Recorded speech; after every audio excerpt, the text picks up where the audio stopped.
ဂျာကြီးကမြန်မာလိုပဲပြောရင်မလားထိုင်းလိုပြောမလို့လား မင်းမခဏနေမိကြလုပ်မယ်ငါ့ကိုဘာသာပြန်ပြော ဟမ်ဂျာကြီးကမြန်မာလိုပဲပြောရင်မလားထိုင်းလိုပြောမလို့လား ပြန်ထိုးပြန်ပေါ်ရှာရှိလိုက်တာနင်းရလဲနင်းဂျာကြီးလားငါဂျာကြီးလား ဂျာကြီးကဂျာကြီးပါ တော့မနာလာခဲ့အားဒီနေ့မီတင်ကိုအခုလိုမျိုးလူဆုံးတက်ဆုံနဲ့တက်ပေးတဲ့တို့အားလုံးကိုကျေးဇူးတင်ပါတယ် ပြောချင်တာကဒီနေ့မီတင်ကတော်တော်လေးကိုကြာပါမယ်နော်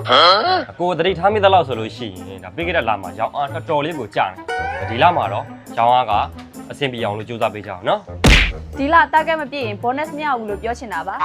ဟာရမင်းအဲ့လိုမပြောနဲ့လေကွာ လူငယ်ဆိုတာအခုတော့တက်ကြွနေရမယ်အလုပ်လုပ်တဲ့အခါမှာလည်းတွက်ခတ်နေရမျိုးတွေမဖြစ်ရဘူး ပြောချင်တာကဒီည OT ရှိမယ်တဲ့ နောက်ပြီးတော့အခုတော့အယောင်းဝင်တန်းကွာဒါပေမဲ့အယောင်းသီးတဲ့တစ်မျိုးတည်းတော့ဘလို့ထုတ်တတ်မှာလဲဟုတ်တယ်မလားအဲ့တော့တခြား skill တွေမှာလည်းကျွမ်းကျင်ပိုင်နိုင်နေရမယ် ဆိုလိုချင်တာကဈေးပဲရောင်းမနေနဲ့ဖုံလဲတောက်အမိုက်လဲကောက်ကြမ်းလဲတိုက်အကုန်လောက်ရပါမယ် မစနဲ့ကွာငါငိုချင်းလာပြီ အဲ့တော့အခုဒီနေ့မီတင်မှာပြောချင်တာတော့ဒီလောက်ပဲတခြားဘာပြောစရာရှိရသေးလဲ ရှာမရှိနဲ့ငါခိုင်းတာလို့ပြောချင်တာပါကဲမီတင်ပြီပါပြီ